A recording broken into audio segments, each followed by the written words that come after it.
Vi a mi nuera lanzar una maleta de cuero al lago y luego marcharse en el coche. Corrí hacia la orilla y escuché un sonido ahogado que venía desde dentro. «Por favor, que no sea lo que estoy pensando», susurré, con las manos temblando sobre el cierre mojado. Arrastré la maleta hacia afuera, forcé el cierre, y mi corazón se detuvo. Lo que vi dentro me hizo temblar de una manera que no había sentido en mis 62 años de vida. Pero déjame explicarte cómo llegué a ese momento, cómo una tranquila tarde de octubre se convirtió en la escena más aterradora que he presenciado. Eran las 5:15 de la tarde. Lo sé porque acababa de servirme un té y había mirado el reloj de la cocina, ese reloj viejo que perteneció a mi madre. Estaba de pie en el porche de mi casa, la casa donde crié a Daniel, mi único hijo, la misma que ahora se sentía demasiado grande, demasiado silenciosa, demasiado llena de fantasmas desde que lo enterré hace 6 meses. El lago de Valle de Bravo brillaba frente a mí, quieto como un espejo. Hacía calor, ese tipo de calor pegajoso que te hace sudar bajo la blusa, aunque no te muevas. Entonces la vi. El coche plateado de Claudia apareció por el camino de tierra, levantando una nube de polvo. Mi nuera. La viuda de mi hijo. Conducía como una loca.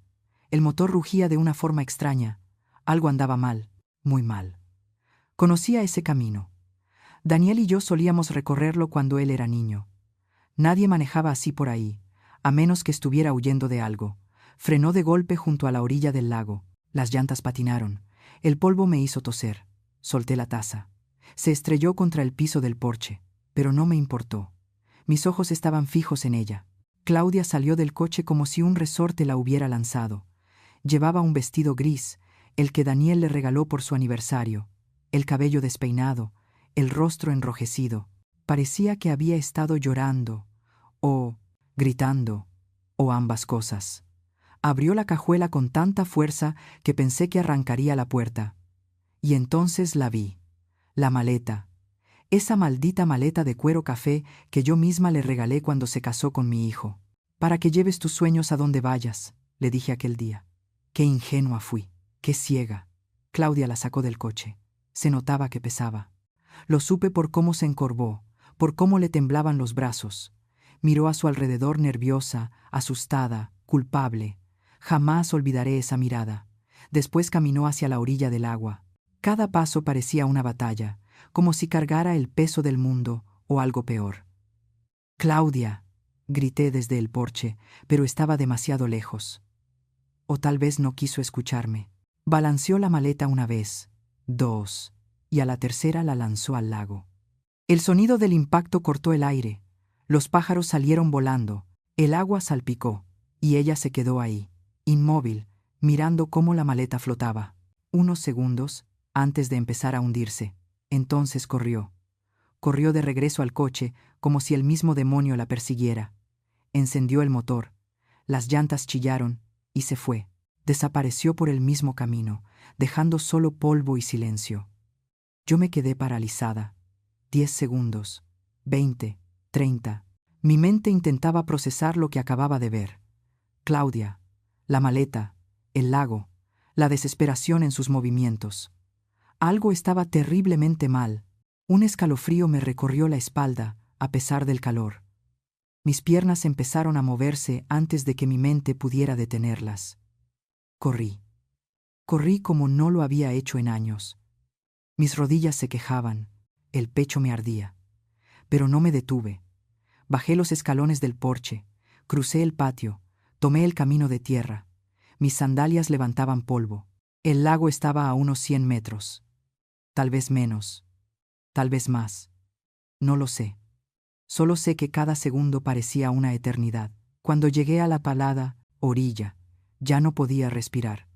El corazón me golpeaba el pecho con tanta fuerza que creí que se me saldría. La maleta seguía ahí, flotando, hundiéndose lentamente. El cuero estaba empapado, oscuro, pesado.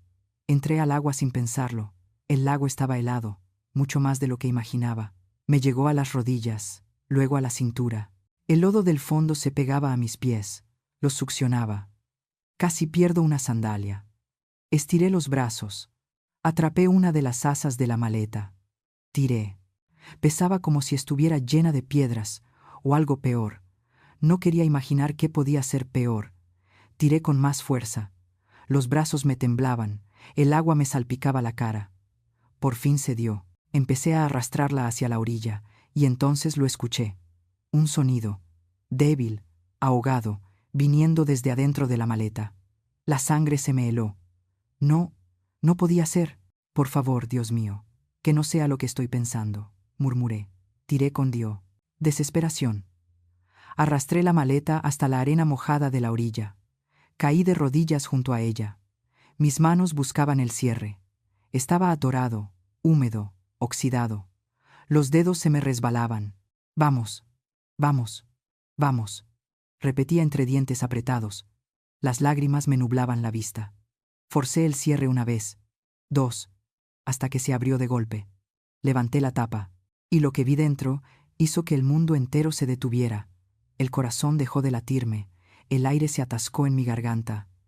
Mis manos volaron a mi boca para contener un grito.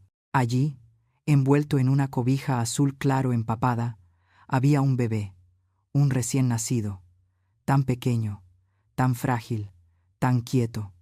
Sus labios estaban morados, su piel, pálida como la cera, sus ojitos cerrados. No se movía. «Oh, Dios mío, no», balbuceé. Las manos me temblaban tanto que apenas podía sostenerlo. Lo saqué de la maleta con una delicadeza que no sabía que aún tenía. Estaba frío, tan frío que pesaba menos que una bolsa de arena. Su cabecita cabía en la palma de mi mano. El cordón umbilical seguía amarrado con un pedazo de hilo, no con una pinza médica, hilo común. Como si alguien lo hubiera hecho en secreto, en su casa, sin ayuda. «No, no, no», susurré una y otra vez. Apreté el oído contra su pecho. Silencio. Nada. Pegué mi mejilla a su nariz, y entonces lo sentí. Un soplido tan leve que creí imaginarlo. Pero estaba ahí. Respiraba. Apenas, pero respiraba. Me puse de pie con el bebé contra el pecho. Las piernas casi no me respondían. Corrí hacia la casa más rápido de lo que había corrido en toda mi vida. El agua me chorreaba por la ropa. Los pies descalzos me sangraban por las piedras del camino, pero no sentía dolor, solo miedo, solo urgencia, solo la necesidad desesperada de salvar esa vida diminuta que temblaba entre mis brazos. Entré en la casa gritando. No sé qué, gritaba. Quizás ayuda, quizás Dios, quizás nada coherente. Tomé el teléfono de la cocina con una mano mientras sostenía al bebé con la otra. Marqué 911. Los dedos se me resbalaban sobre los botones. El teléfono casi se me cae 2 veces. 911. ¿Cuál es su emergencia?, dijo una voz femenina. Un bebé. Sollocé. Encontré un bebé en el lago. No responde. Está frío. Está morado. Por favor, manden ayuda. Señora, necesito que se calme. Dígame su dirección. Le di mi dirección, tartamudeando. Las palabras se atropellaban. La operadora me dijo que pusiera al bebé sobre una superficie plana. Barrí todo lo que había sobre la mesa de la cocina con un solo movimiento. Platos, papeles, todo cayó al piso. Nada importaba. Puse al bebé sobre la mesa. Tan pequeño, tan frágil, tan quieto. ¿Está respirando?, pregunté con un chillido que ni reconocí como mi voz. Usted dígame, mire su pecho. ¿Se mueve? Poco, muy poco. Un movimiento tan leve que tengo que acercarme para verlo. Sí, creo que sí, muy poquito. Bien. Escúcheme con atención, me dijo la operadora. Voy a guiarla. Tome una toalla limpia y seque al bebé con mucho cuidado. Luego envuélvalo para mantenerlo caliente. La ambulancia ya va en camino. Hice lo que me dijo. Tomé las toallas del baño. Secaba su cuerpecito con torpeza, con desesperación. Cada segundo era una eternidad. Lo envolví en toallas limpias. Lo tomé otra vez. Lo acuné contra mi pecho. Empecé a mecerlo sin darme cuenta. Un instinto antiguo que creí haber olvidado. Resiste, le susurré. Por favor, resiste. Ya vienen. Ya vienen a ayudarte. Los minutos que tardó la ambulancia en llegar fueron los más largos de mi vida. Me senté en el suelo de la cocina con el bebé pegado al pecho. Canté. No sé qué canté. Quizás la misma canción que solía cantarle a Daniel cuando era pequeño. Quizás solo sonidos sin sentido. Solo quería que supiera que no estaba solo, que alguien lo sostenía, que alguien quería que viviera. Las sirenas rompieron el silencio. Luces rojas y blancas destellaban por las ventanas. Corrí hacia la puerta. 2 paramédicos bajaron de la ambulancia. Un hombre mayor, con barba canosa, y una mujer joven de cabello oscuro, recogido en una cola de caballo. Ella tomó al bebé de mis brazos con una rapidez y precisión que me partieron el alma. Lo revisó enseguida, sacó un estetoscopio, escuchó su pecho. Su rostro no mostró emoción, pero vi cómo se le tensaban los hombros. Hipotermia severa, posible aspiración de agua, dijo en voz baja a su compañero. Tenemos que movernos ya. Lo colocaron sobre una camilla diminuta, le pusieron una mascarilla de oxígeno. Sus manos se movían con una coordinación perfecta, cables, monitores, aparatos que no entendía. El hombre me miró. Viene con nosotros. No era una pregunta. Subí a la ambulancia. Me senté en el asiento lateral. No podía dejar de mirar al bebé, tan pequeño entre todo ese equipo. La ambulancia arrancó. Las sirenas aullaban. El mundo se desdibujaba por las ventanas. ¿Cómo lo encontró?, me preguntó la paramédica mientras seguía trabajando. En una maleta, respondí. En el lago. Vi a alguien arrojarla. Ella levantó la vista. Me miró fijamente. Luego intercambió una mirada con su compañero. En sus ojos vi algo preocupación, tal vez sospecha, o compasión. ¿Vio quién fue?, preguntó. Abrí la boca y la cerré. Claudia. Mi nuera. La viuda de mi hijo. La mujer que lloró desconsolada en el funeral de Daniel, como si su mundo se hubiera acabado. La misma mujer que acababa de intentar ahogar a un bebé. ¿Cómo podía decirlo? ¿Cómo podía siquiera creerlo? Sí, dije al fin. Vi. ¿Quién fue? Llegamos al Hospital General de Valle de Bravo en menos de 15 minutos. Las puertas de urgencia se abrieron de golpe. Una docena de personas con batas blancas y verdes rodearon la camilla. Gritaban números, términos médicos, órdenes. Corrieron al bebé hacia unas puertas dobles. Intenté seguirlos, pero una enfermera me detuvo. Señora, tiene que quedarse aquí. Los doctores están trabajando. Necesitamos algunos datos. Me llevó a una sala de espera. Paredes color crema, sillas de plástico, el olor punzante del desinfectante. Me senté. Temblaba de pies a cabeza. No sabía si era por la ropa empapada o por el shock. Probablemente por ambas cosas. La enfermera se sentó frente a mí. Era mayor que la paramédica, quizá de mi edad, con arrugas amables alrededor de los ojos. Su gafete, decía Eloísa. Voy a necesitar que me cuente todo lo que pasó, me dijo con voz suave, y le conté cada detalle, desde el momento en que vi el coche de Claudia hasta que abrí la maleta. Eloísa tomaba notas en una tableta. Asentía, no me interrumpía. Cuando terminé, suspiró profundamente. La policía querrá hablar con usted, dijo. Esto es un intento de homicidio, tal vez algo peor. Intento de homicidio. Las palabras flotaron en el aire como pájaros negros. Mi nuera, la esposa de mi hijo, una asesina. No podía procesarlo, no podía entenderlo. Eloísa puso su mano sobre la mía. Hizo lo correcto, salvó una vida hoy. Pero no se sentía así. Se sentía como si hubiera destapado algo terrible, algo que no podría volver a esconder en la oscuridad, algo que cambiaría todo para siempre. Pasaron 2 horas antes de que un médico saliera a hablar conmigo. Era joven, tal vez de unos 35 años, con ojeras profundas y las manos que olían a jabón antibacterial. El bebé está estable, por ahora, dijo. Está en la unidad de cuidados intensivos neonatales. Sufrió hipotermia severa y aspiró agua. Sus pulmones están comprometidos. Las próximas 48 horas son críticas. ¿Va a vivir?, pregunté. Mi voz sonaba rota. No lo sé, respondió con brutal honestidad. Vamos a hacer todo lo posible. La policía llegó media hora después. 2 oficiales. Una mujer de unos 40 años, con el cabello recogido en un chongo impecable, y un joven que tomaba notas. La mujer se presentó. Detective Fátima Salazar. Tenía unos ojos oscuros que parecían atravesar cualquier mentira. Me hicieron las mismas preguntas una y otra vez, desde distintos ángulos. Describí el coche, la hora exacta, los movimientos de Claudia, la maleta, todo. Fátima me observaba con una intensidad que me hizo sentir culpable, aunque yo no había hecho nada más que decir la verdad. Aunque no había hecho nada malo, me sentía como si sí. ¿Y está segura de que fue su nuera? Completamente segura. ¿Por qué haría algo así? No lo sé. ¿Dónde está ella ahora? No lo sé. ¿Cuándo fue la última vez que habló con ella antes de hoy? Hace 3 semanas. En el aniversario de la muerte de mi hijo. Fátima escribió algo en su libreta y cruzó una mirada con su compañero. Necesitamos que venga mañana a la comisaría para presentar una declaración formal, y no puede ponerse en contacto con Claudia bajo ninguna circunstancia. ¿Entiende? Asentí. ¿Y qué podría decirle?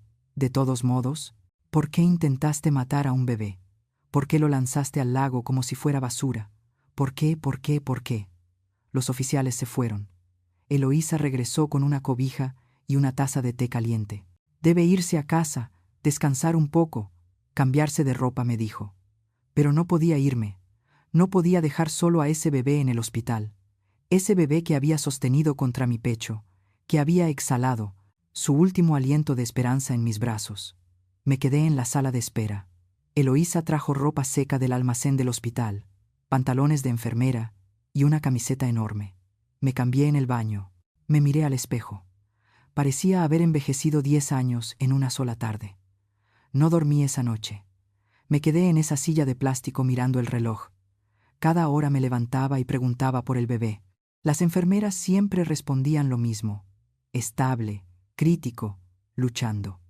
A las 3 de la mañana llegó el padre Antonio, el sacerdote de mi parroquia. Alguien debió llamarlo. Se sentó junto a mí en silencio. No dijo nada durante mucho rato. Solo estaba ahí. A veces eso basta. Una presencia, una prueba de que no estás completamente sola en el infierno. Dios nos pone a prueba de muchas maneras, dijo al fin. Esto no se siente como una prueba, respondí. Se siente como una maldición, asintió. No intentó convencerme de lo contrario. Y agradecí eso más que cualquier sermón. Cuando el sol empezó a salir, supe que nada volvería a ser igual. Había cruzado una línea. Había visto algo que no podía dejar de ver. Y fuera lo que fuera que viniera después, tendría que enfrentarlo. Porque ese bebé, ese ser diminuto, que luchaba por cada respiración en la habitación de al lado, se había convertido en mi responsabilidad. No lo había elegido, pero tampoco podía abandonarlo. No después de sacarlo del agua, no después de sentir su corazón latiendo contra el mío. El amanecer llegó sin que me diera cuenta. La luz se filtró por las ventanas de la sala de espera, pintando todo de un tono naranja pálido. Había pasado toda la noche en esa silla de plástico. La espalda me dolía, los ojos me ardían, pero no podía irme. Cada vez que cerraba los ojos, veía la maleta hundiéndose. Veía ese cuerpecito quieto, esos labios morados. A las 7 de la mañana apareció Eloísa con un café y un sándwich envuelto en papel aluminio. Debe comer algo, dijo, poniéndolos en mis manos. No tenía hambre, pero comí de todos modos, porque ella se quedó parada ahí, esperando. El café estaba demasiado caliente y me quemó la lengua. El sándwich sabía a cartón, pero lo mastiqué, lo tragué. Pretendí ser una persona normal, haciendo cosas normales, en una mañana normal. El bebé sigue estable, dijo Eloísa, sentándose a mi lado. Su temperatura corporal está subiendo, los pulmones responden al tratamiento. Es buena señal. ¿Puedo verlo?, pregunté. Sacudió la cabeza. Aún no. Solo familiares directos. Y ni siquiera sabemos quién es su familia. Familia. La palabra me golpeó como una piedra. Ese bebé debía tener una familia. Una madre. Claudia. Pero ella había intentado matarlo. Entonces, ¿quién era el padre? ¿Dónde estaba? ¿Por qué nadie lo había reportado como desaparecido? Las preguntas se amontonaban en mi cabeza sin respuesta. A las 9, la detective Fátima Salazar volvió. Esta vez venía sola. Se sentó frente a mí con una carpeta en las manos. Su expresión era dura, inquisitiva. Me miraba como si yo fuera la sospechosa. Marta, necesito hacerle unas preguntas más, dijo.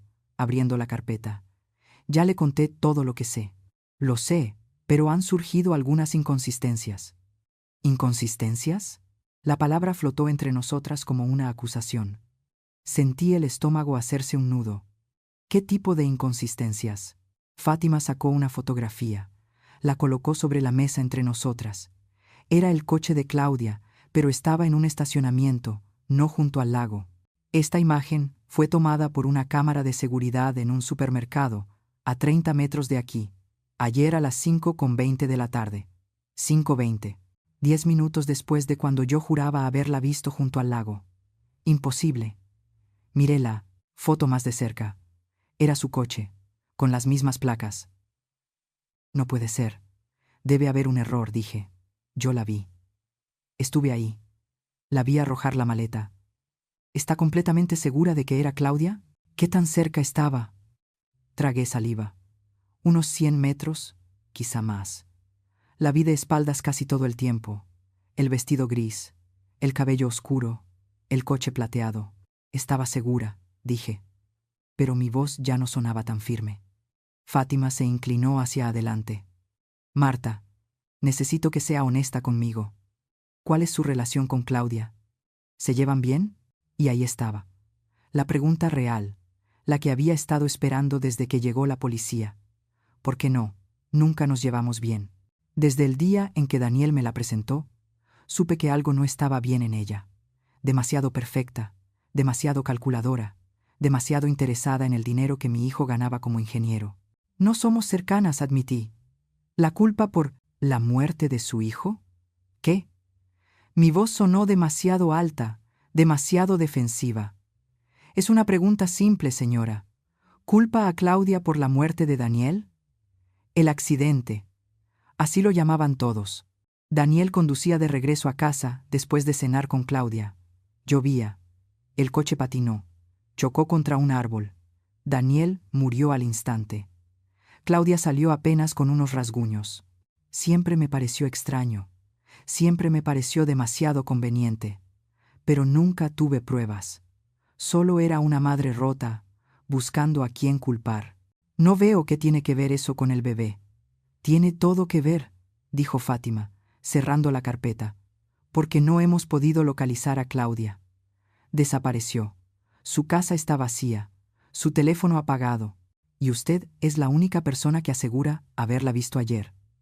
Sus palabras cayeron sobre mí como agua helada. No me lo dijo directamente, pero la insinuación era clara. Creía que lo había inventado. Todo. Que había encontrado al bebé de otra manera y que culpaba a Claudia por venganza. No mentí, dije entre dientes apretados. Vi lo que vi. Entonces tenemos que encontrarla pronto, porque si es la madre de ese bebé, está en grave peligro. Y si no lo es, tenemos un misterio aún mayor. Fátima se levantó. Me entregó una tarjeta con su número. Si recuerda algo más, cualquier detalle, llámeme. Se fue, dejándome con más preguntas que respuestas. Me quedé ahí, con la tarjeta en la mano, preguntándome si estaba perdiendo la razón. Yo había visto a Claudia. Estaba segura, pero ahora la duda se filtraba en mí como veneno. ¿Y si me había equivocado? ¿Y si era otra persona? ¿Y si mi dolor y mi resentimiento me habían hecho ver lo que quería ver? El padre Antonio regresó al mediodía. Traía un rosario entre las manos. ¿Rezamos?, preguntó. Nunca fui muy religiosa, pero en ese momento necesitaba algo más grande que yo, algo que me hiciera sentir que no estaba sola en todo esto. Asentí. Rezamos en voz baja. Las palabras conocidas me calmaron, aunque no entendía cómo funcionaban. Cuando terminamos, me sentí un poco menos rota. La policía cree que estoy mintiendo, le dije. La verdad siempre sale a la luz, respondió, aunque tarde. Pero no teníamos tiempo. Ese bebé seguía luchando por su vida, y en algún lugar Claudia estaba escondida, o huyendo, o planeando su siguiente paso. A las 3 de la tarde vino a verme otra doctora.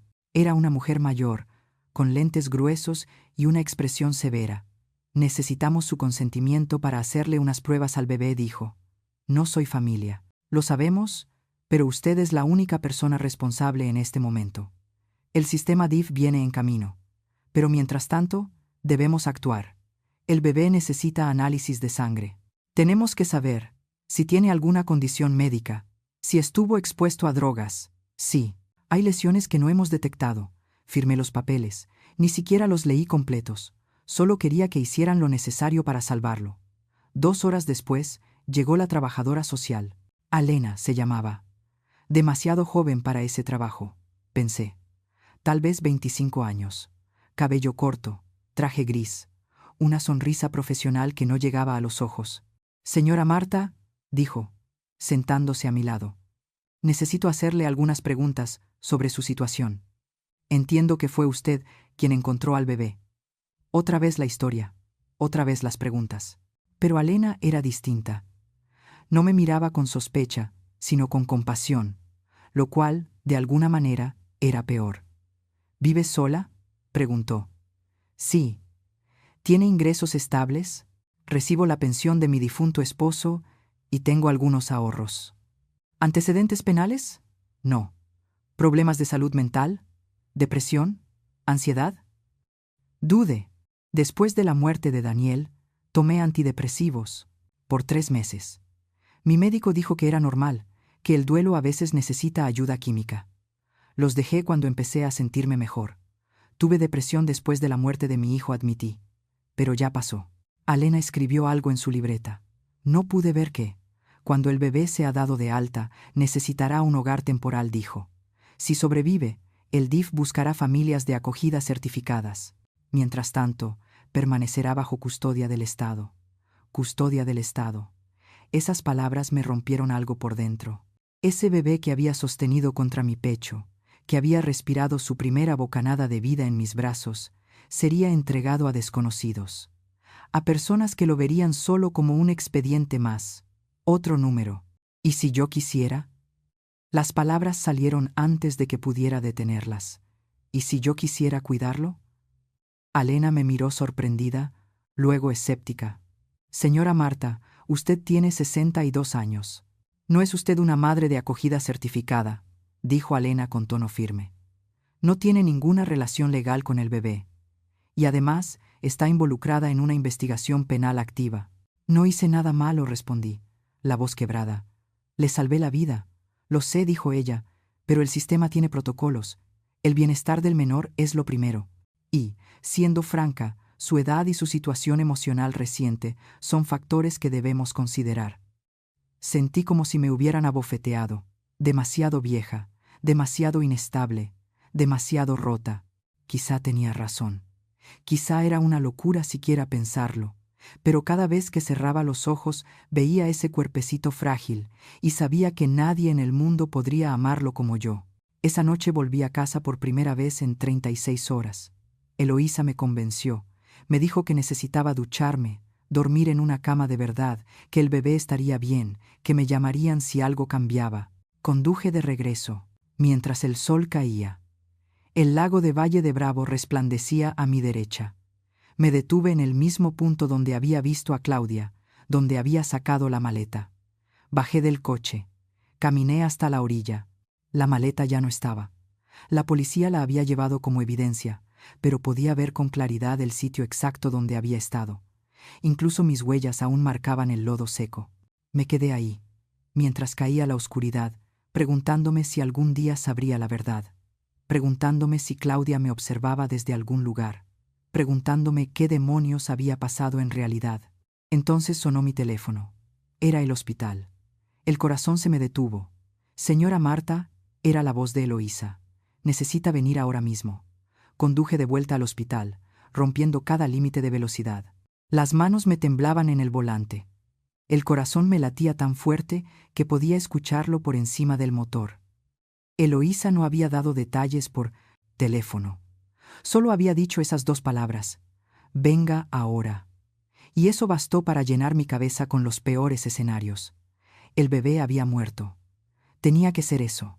¿Por qué más me llamarían con tanta urgencia?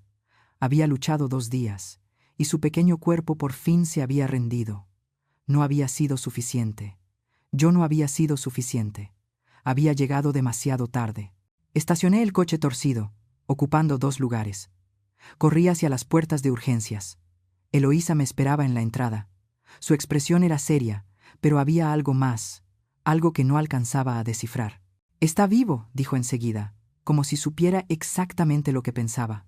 «El bebé está vivo, pero tiene que venir conmigo». Me condujo por pasillos que no conocía. Subimos al tercer piso. Pasamos frente a la unidad de cuidados intensivos neonatales. Seguimos caminando. Finalmente llegamos a una pequeña sala de conferencias. Dentro estaban la detective, Fátima Salazar, la trabajadora social Alena, y un hombre que no conocía. Era mayor, quizá de unos 60 años, vestido con traje oscuro y lentes. Tenía el rostro de un abogado. «Por favor, siéntese», dijo Fátima, señalando una silla. Me senté. Las piernas me temblaban. Todos me miraban con una intensidad que me daban ganas de salir corriendo. «Recibimos los resultados de la prueba de ADN del bebé», dijo Fátima. Sus palabras cayeron como piedras en un estanque en calma. ADN. No entendía por qué habían hecho eso.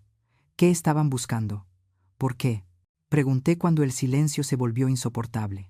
Fátima intercambió una mirada con el hombre del traje. Él asintió. Ella abrió una carpeta y sacó varios papeles. Los colocó frente a mí. «El bebé es un niño», dijo.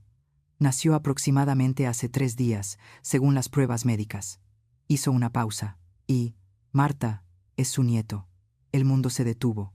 Las palabras no tenían sentido. Las escuchaba, pero mi mente se negaba a procesarlas. «Mi nieto. Imposible. Daniel murió hace 6 meses. No dejó hijos. No hubo embarazo. Nada. Eso es imposible», susurré. «Los resultados son concluyentes», dijo el hombre del traje. «Soy el doctor Alan Méndez, especialista en genética forense. Hicimos las pruebas 2 veces para estar seguros. El bebé comparte aproximadamente un 25% de su ADN con usted. Es, sin duda, su nieto biológico.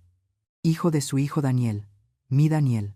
Sentí como si alguien me hubiera golpeado el pecho con un martillo. Daniel tenía un hijo que nunca supo que existía, un hijo al que alguien había intentado ahogar en un lago. ¿Pero cómo? Mi voz sonaba lejana. Daniel murió hace 6 meses. Claudia nunca dijo nada sobre un embarazo. «Exactamente», dijo Fátima, inclinándose hacia adelante. «Claudia estaba embarazada durante el accidente. Según nuestros cálculos, quedó embarazada aproximadamente un mes antes de la muerte de Daniel. Lo sabía». El cuarto empezó a girar. Claudia sabía que estaba embarazada cuando Daniel murió. ¿Por qué no dijo nada? ¿Por qué escondió el embarazo durante 9 meses? ¿Por qué dio a luz en secreto y luego intentó matar a su propio hijo? «No lo entiendo», dije. Las lágrimas comenzaron a nublarme la vista. ¿Por qué haría algo así? Es su hijo, el hijo de Daniel. «Eso es lo que necesitamos averiguar», dijo Fátima. «Pero hay algo más, Marta. Necesito que escuche con mucha atención lo que voy a decirle». Me preparé. No sabía para qué, pero presentía que lo que venía sería peor. «Hemos estado investigando el accidente de su hijo», continuó, «y encontramos inconsistencias. Grandes inconsistencias». «¿Qué tipo de inconsistencias?» «El coche de Daniel fue revisado después del accidente. El informe oficial decía que había derrapado por la lluvia. Pero pedimos una nueva inspección. Encontraron evidencia de manipulación en los frenos. Alguien los saboteó». La palabra cayó como una bomba. Sabotaje. Asesinato. Mi hijo no había muerto en un accidente. Lo habían matado. «Claudia», dije. No era una pregunta. «Es nuestra principal sospechosa», admitió Fátima. «Pero necesitamos pruebas. Y necesitamos encontrarla. Ha desaparecido por completo. No ha usado su teléfono. No ha tocado sus cuentas bancarias. Es como si se la hubiera tragado la tierra». Me levanté de la silla. Necesitaba moverme. Necesitaba aire. Caminé hasta la ventana. Afuera, la ciudad brillaba con millones de luces. La vida seguía, mientras yo estaba atrapada en una pesadilla. «Mi hijo», susurré contra el vidrio. «Mi niño, ella lo mató». Nadie respondió. No había nada que decir. Sentí una mano en el hombro. Era Alena. «Hay algo más que debes saber», dijo, suavemente. «Sobre el bebé», dijo Alena con voz suave. «Sobre su futuro». Me giré hacia ella. Sus ojos eran amables, pero tristes. «Dado que el bebé es su nieto biológico, tiene derechos legales. Puede solicitar la custodia. Levanté la mirada, pero ella alzó una mano antes de que pudiera hablar. Será un proceso largo. Habrá evaluaciones, visitas domiciliarias, entrevistas psicológicas, y mientras tanto, el bebé permanecerá bajo custodia del Estado.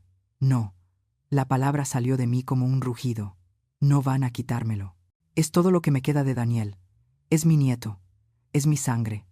Lo entiendo, dijo Alena. Créame, lo entiendo. Pero el sistema tiene protocolos, y después de todo lo que ha pasado, debemos asegurarnos de que el bebé esté a salvo. Estará más seguro conmigo que con cualquier extraño. Tal vez. Pero esa decisión no me corresponde. Depende de un juez y del bienestar del menor. El doctor Alan Méndez, que no había hablado desde su primera revelación, intervino. Hay otro factor que debemos considerar. El bebé sufrió un trauma severo, hipotermia, casi se ahoga. Las próximas semanas serán críticas para su desarrollo. Necesitará atención especializada, terapia y seguimiento médico constante. Haré lo que sea necesario, dije. Lo que sea. La detective Fátima Salazar se puso de pie. Marta, necesito que entienda algo, dijo con voz firme. Usted no es sospechosa. Creemos en su versión. Pero tampoco puede quedarse con el bebé solo porque sea su nieto. Existe un proceso legal. Y mientras tanto, nuestra prioridad es encontrar a Claudia. Necesitamos su ayuda. ¿Cómo? Piense. ¿Claudia mencionó alguna vez un lugar especial? ¿Alguna propiedad? ¿Un amigo? ¿Un familiar con quien pudiera esconderse? Cerré los ojos. Pensé en todas las conversaciones que había tenido con Claudia durante los 3 años que estuvo casada con Daniel. Fueron pocas, superficiales. Nunca hablaba de su familia, nunca mencionaba su pasado. Era como si hubiera aparecido de la nada el día que conoció a mi hijo. Tiene una tía, dije de pronto, en el norte, cerca de la frontera. Daniel la mencionó una vez. Dijo que Claudia creció con ella. Fátima lo anotó enseguida. ¿Nombre? No lo sé. Daniel nunca lo dijo. Es un comienzo, respondió Fátima. Vamos a investigar. Todos salieron, excepto Eloísa. Se quedó conmigo en esa sala de conferencias fría y vacía. ¿Quiere ver a su nieto?, me preguntó. Asentí, incapaz de hablar. Me llevó por unas puertas de seguridad hasta la unidad de cuidados intensivos neonatales. Me hizo lavarme las manos, ponerme una bata estéril. Luego me condujo hacia una incubadora en la esquina. Y ahí estaba, mi nieto, el hijo de mi Daniel, tan pequeño, tan frágil, conectado a tubos y cables, pero vivo, respirando, luchando. Tenía el cabello oscuro de Daniel, su nariz, sus dedos largos. ¿Puedo tocarlo?, susurré. Sí, pero con cuidado, respondió Eloísa. Metí la mano por la abertura de la incubadora. Toqué su diminuta mano. Era tan suave, tan tibia. Sus deditos se cerraron alrededor de mi dedo índice. Un reflejo. Pero se sintió como una promesa. Hola, pequeño, susurré. Soy tu abuela, y te prometo que voy a protegerte. Nadie volverá a hacerte daño. Lo juro por la memoria de tu padre. Eloísa puso su mano sobre mi hombro. Necesita un nombre, dijo con dulzura, para los registros del hospital, al menos hasta que encontremos a la madre o un juez decida. Daniel siempre había dicho que, si algún día tenía un hijo, lo llamaría Héctor, como mi padre. Me lo había contado una Nochebuena, con esa sonrisa suya que todavía me dolía recordar. Se llamará Héctor, dije. Su nombre es Héctor. Me quedé ahí toda la noche, sentada junto a la incubadora, sosteniendo su mano, cantándole las canciones que solía cantar a Daniel, prometiéndole un futuro que no sabía si podría darle, pero prometiéndolo de todos modos, porque ese bebé no era un extraño que había encontrado por casualidad.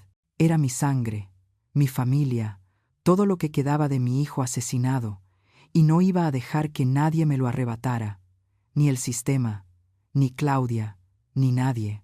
Los días siguientes fueron un infierno burocrático. Me despertaba todos los días a las 5 de la mañana.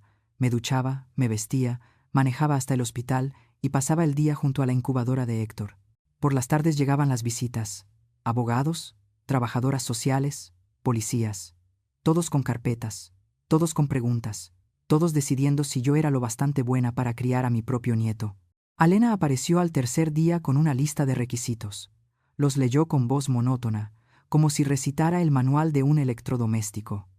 Necesitará una carta de antecedentes no penales, una evaluación psicológica completa, un examen médico, comprobante de ingresos, inspección del domicilio, referencias personales de al menos 3 personas que no sean familiares, y deberá completar un curso de 40 horas sobre cuidado infantil.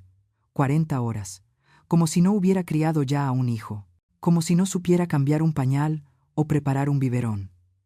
Pero no dije nada, solo asentí y tomé los papeles que me entregó. ¿Cuánto tardará todo esto?, pregunté. Si tiene suerte, 6 semanas. Si no, 3 meses. 3 meses.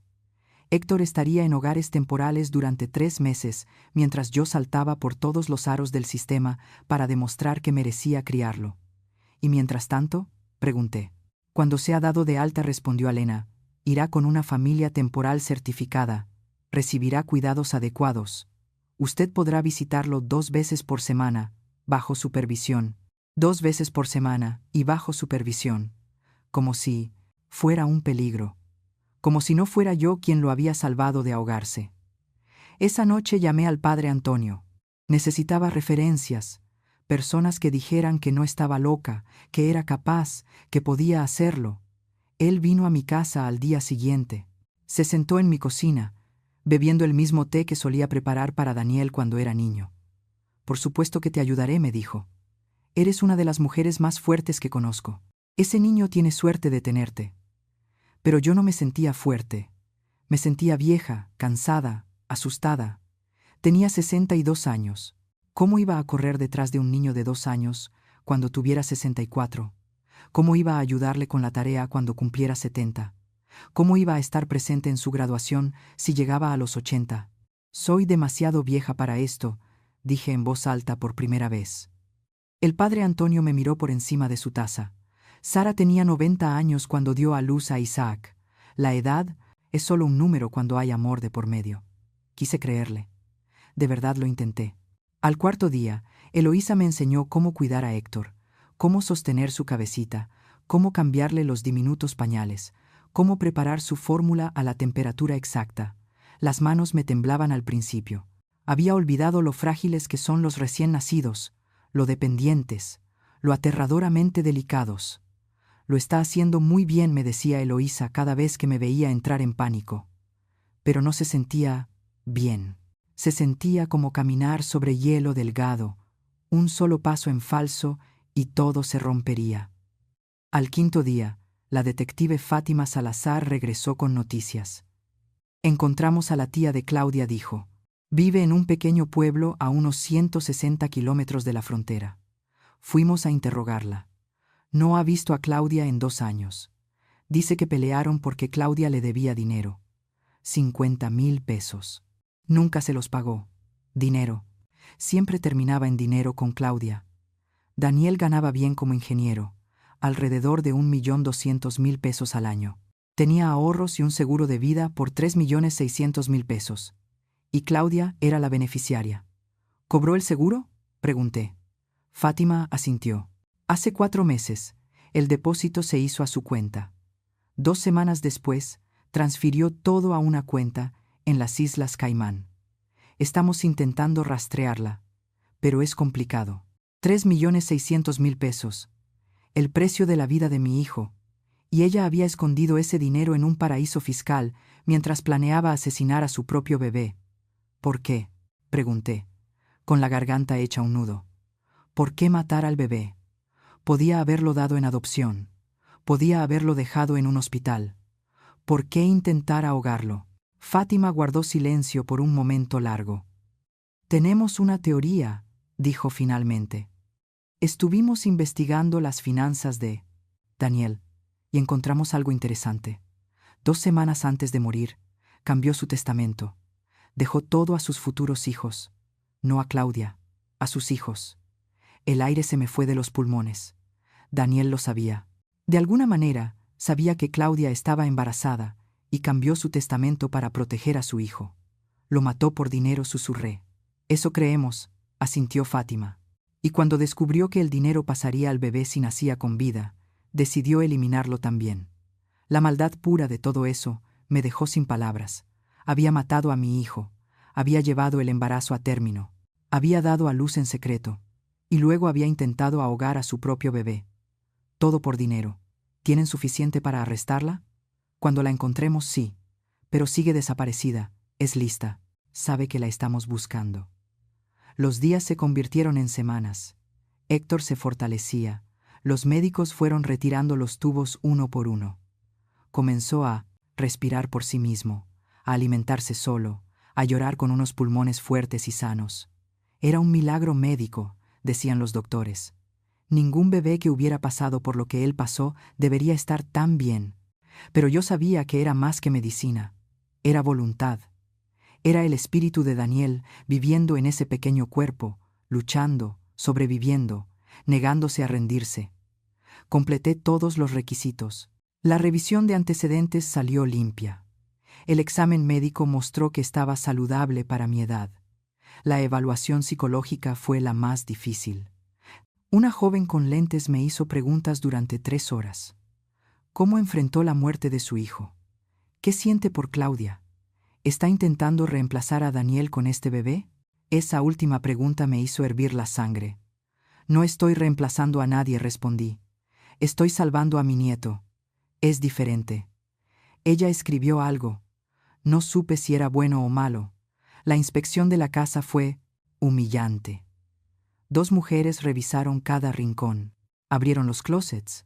Revisaron el refrigerador. Midieron las ventanas para asegurarse de que fueran seguras. Contaron los detectores de humo. Preguntaron por mi plan de emergencia en caso de incendio. Necesitará una cuna certificada, una mesa para cambiar pañales, barreras de seguridad en las escaleras, cerraduras en los gabinetes, cubiertas para los enchufes, dijo una de ellas. Gasté 22,000 pesos en artículos para el bebé. Mi pensión apenas alcanzaba para lo básico. Tuve que usar mis ahorros. Pero no me importó. Héctor valía cada peso. El curso de cuidado infantil fue lo peor. 15 madres jóvenes y yo. Todas me miraban como si fuera la abuela confundida que se había metido en el salón equivocado. La instructora tenía 25 años. Explicaba cosas que ya sabía, con una lentitud insultante. Los bebés deben comer cada 3 horas. Los bebés lloran cuando tienen hambre o el pañal sucio. Nunca sacudan a un bebé. Asentí y tomé notas, aunque quería gritarles que yo ya había criado un hijo hasta hacerlo un hombre, que sabía perfectamente lo que hacía, pero necesitaba ese certificado, así que tragué mi orgullo y fingí aprender. 6 semanas después de haber encontrado a Héctor en el lago, Alena apareció en el hospital con una leve sonrisa. Ha cumplido con todos los requisitos, me dijo Alena, sonriendo apenas. El juez revisará su caso la próxima semana. Si todo sale bien, podría obtener la custodia temporal en 2 semanas. 2 semanas.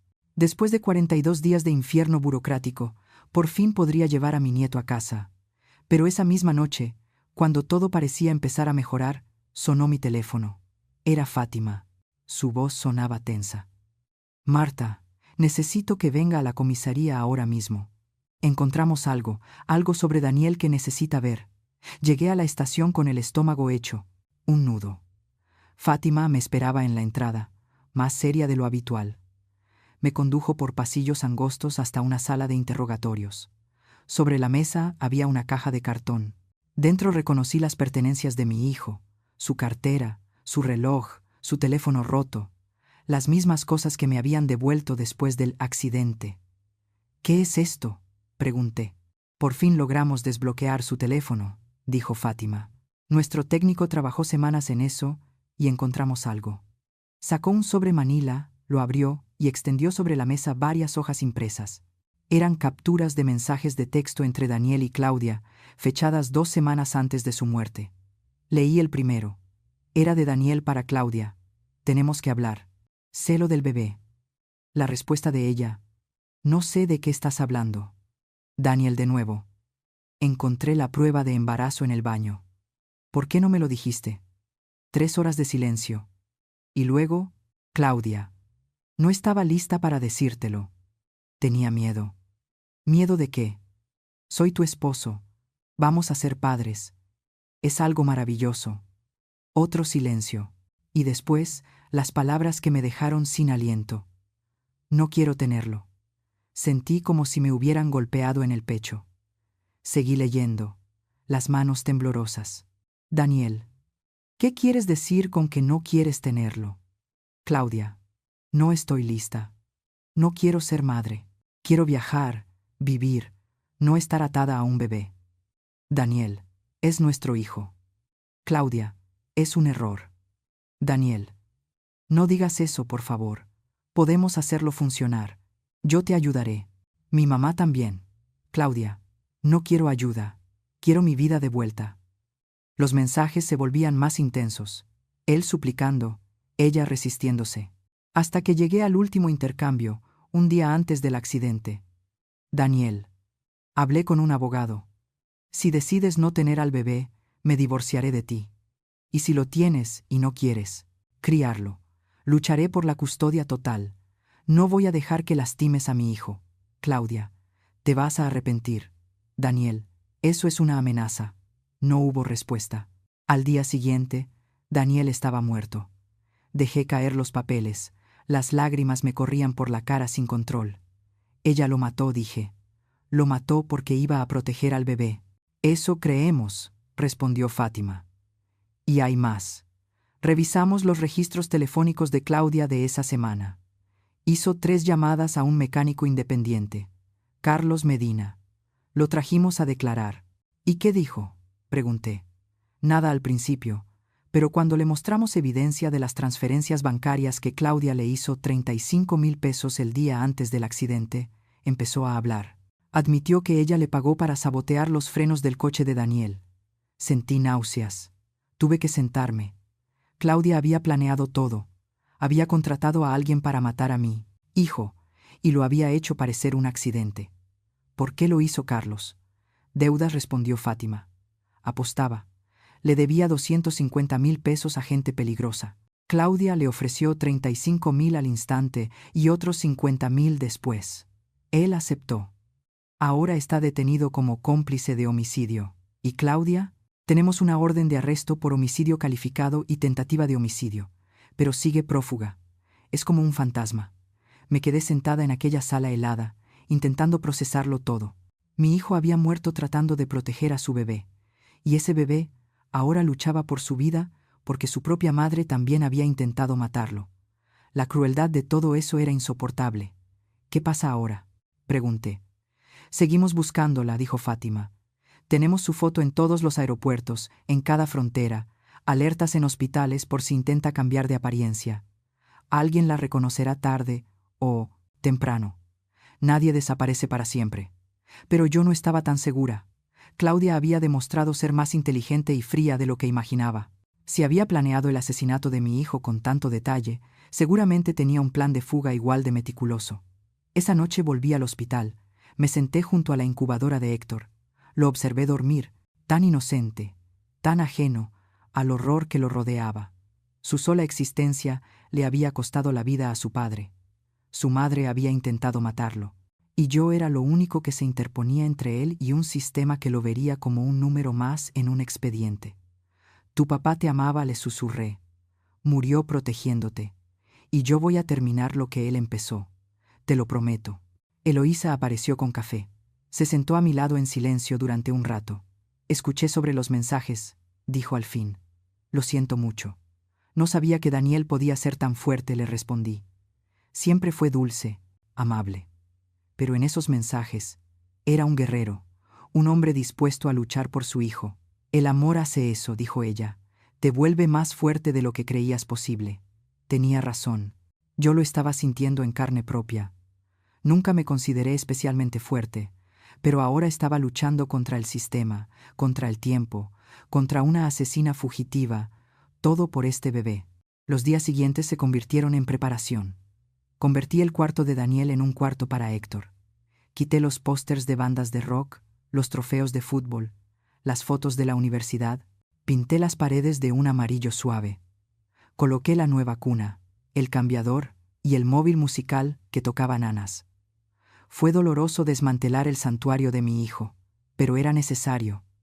Daniel ya no estaba. Héctor estaba vivo, y necesitaba un espacio para crecer. El padre Antonio vino a bendecir el cuarto, roció agua bendita en las esquinas, rezó por la protección de Héctor, por mi fortaleza, por justicia para Daniel. Dios tiene un plan, me dijo, aunque a veces no lo entendamos. ¿Qué clase de plan implica matar a un buen hombre y casi ahogar a un bebé? Pregunté con amargura. El tipo de plan que transforma el mal en redención. Claudia quiso destruir a esta familia, pero mírate, Daniel dejó un legado. Tú encontraste un propósito nuevo. Ese bebé sobrevivió contra toda posibilidad. El mal no ganó, el amor ganó. Quise creerle. Algunos días podía hacerlo, otros solo veía oscuridad. La audiencia judicial fue un martes. Me puse mi mejor traje, el mismo que había usado en el funeral de Daniel. Alena me acompañó. Entramos a una pequeña sala. La jueza era una mujer de unos 50 años, con el cabello gris recogido y una expresión severa pero no cruel. Revisó todos mis documentos, los certificados, las referencias, las evaluaciones, el informe de inspección de la casa.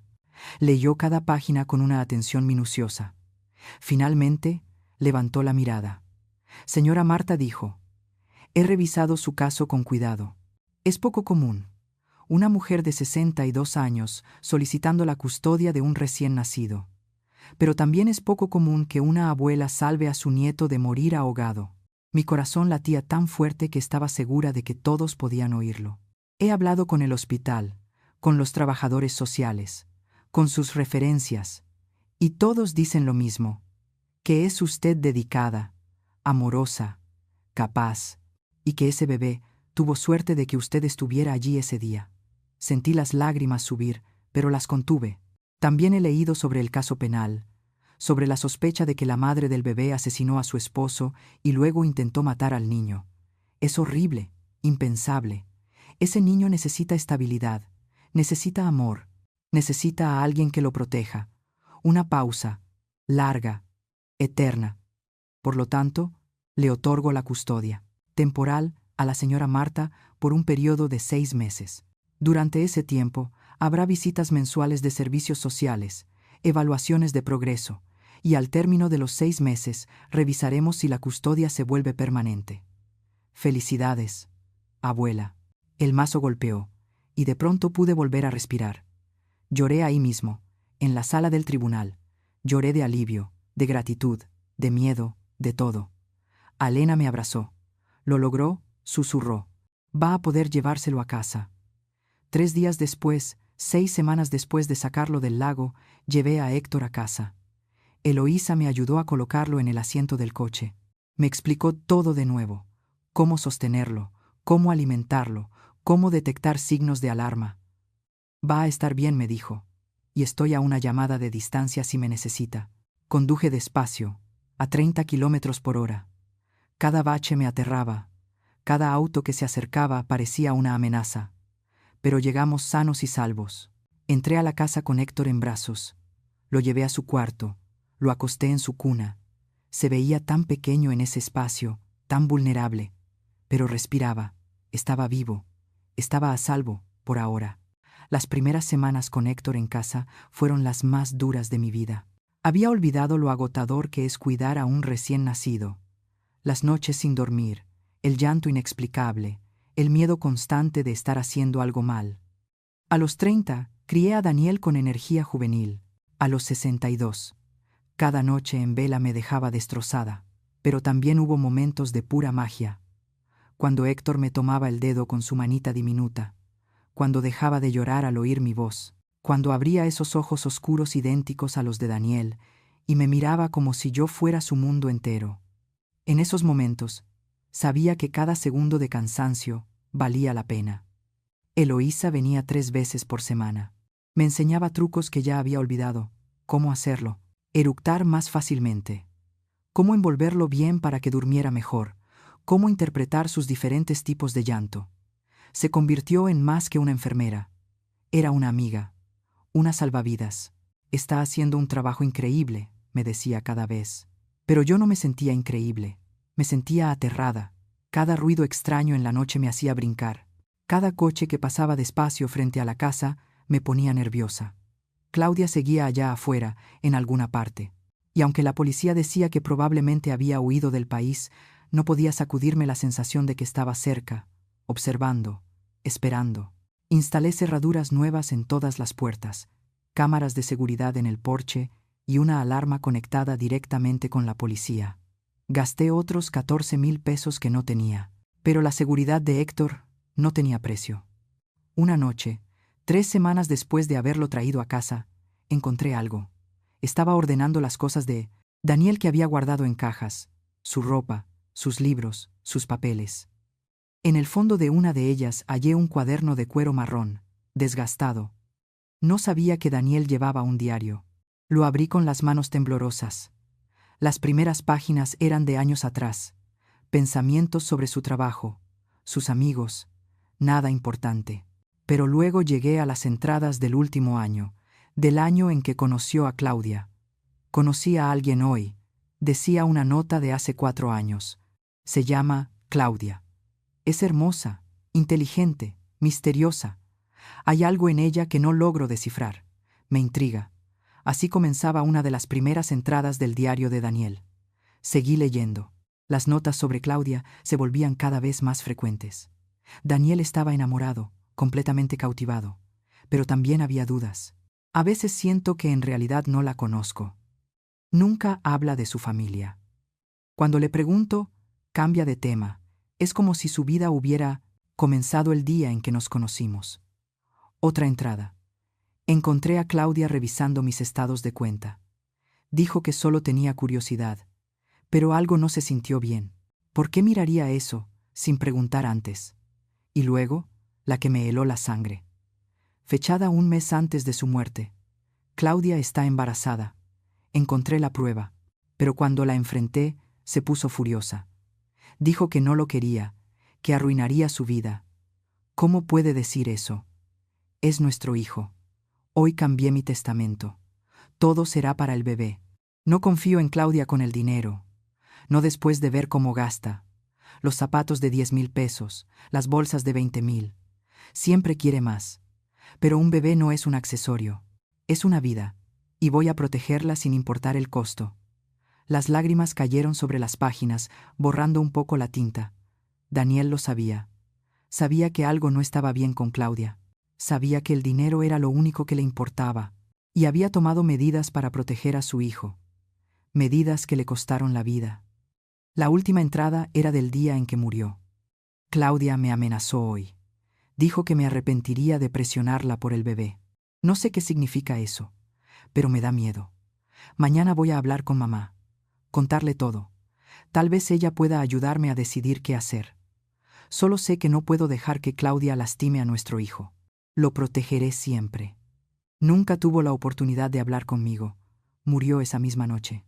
Y yo nunca supe que necesitaba ayuda, que tenía miedo, que había visto venir el peligro, pero no lo bastante rápido. Lo siento, susurré al diario.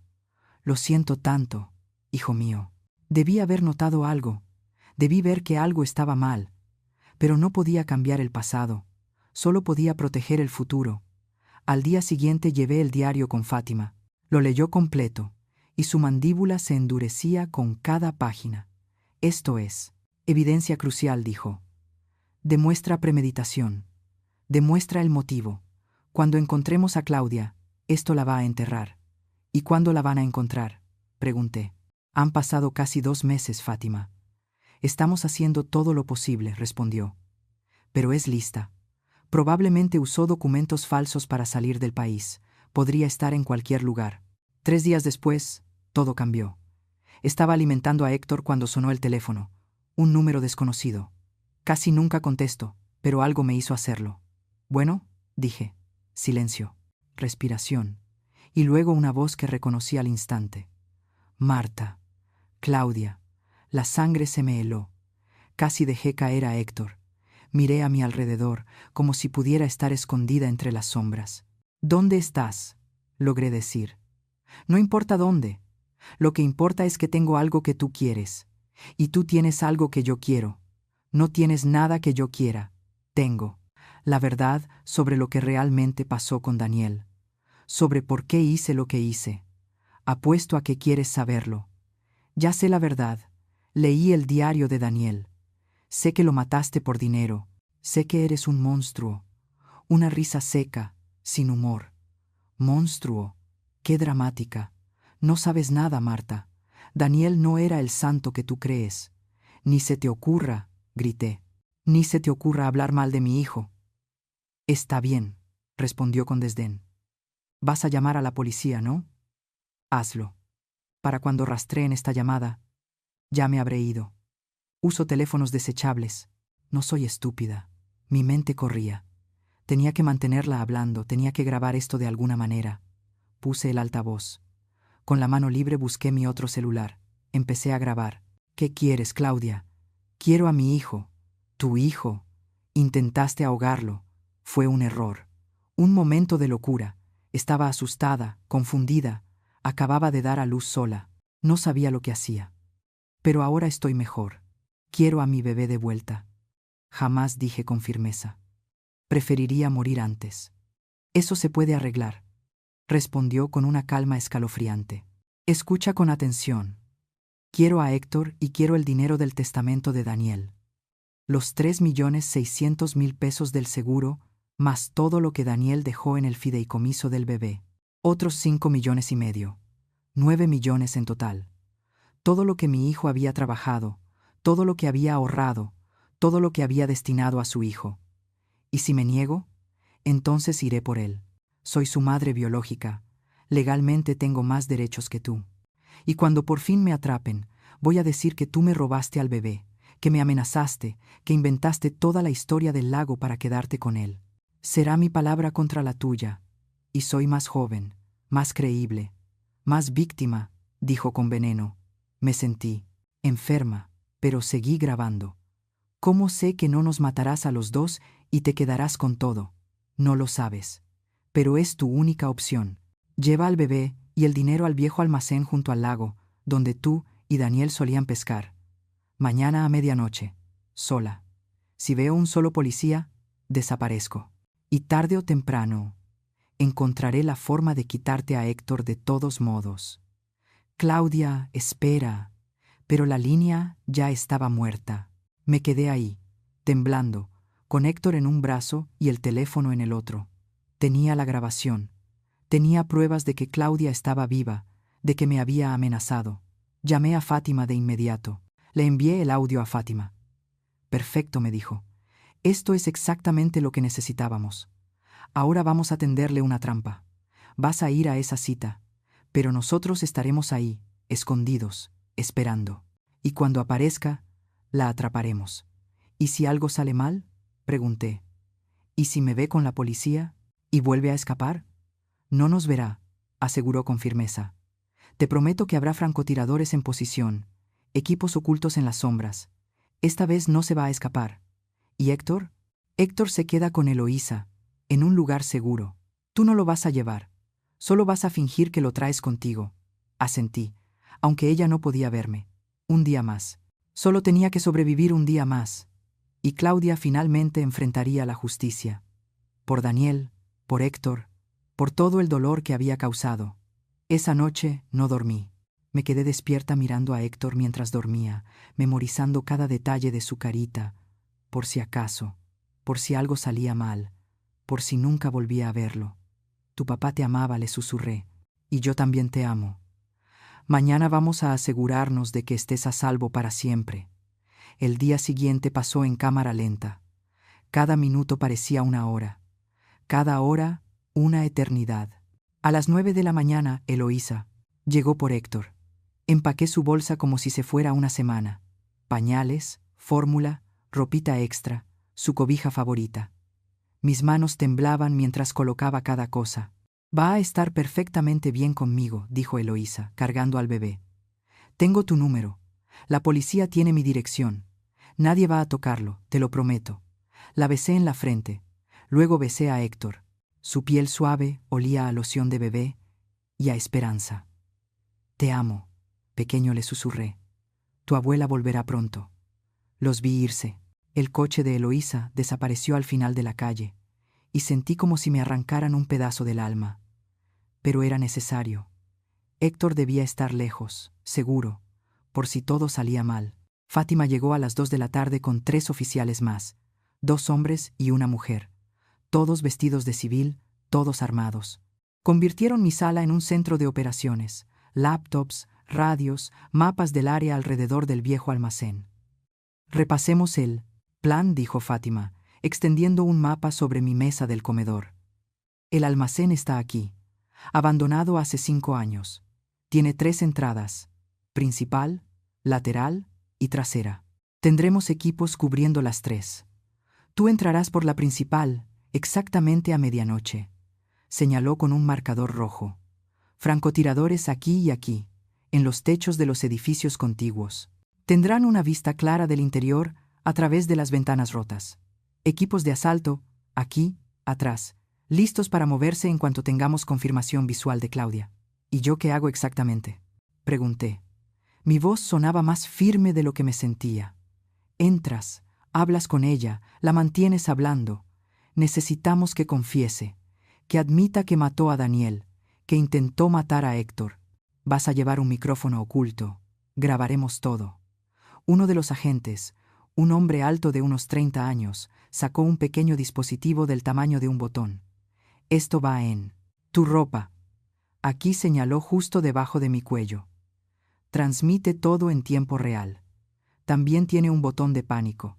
Si lo presionas 3 veces seguidas, entramos de inmediato, sin importar qué esté pasando. Me mostró cómo funcionaba. Practiqué presionándolo. 3 toques rápidos. Mi vida dependería de recordar eso. ¿Y si me pide ver al bebé?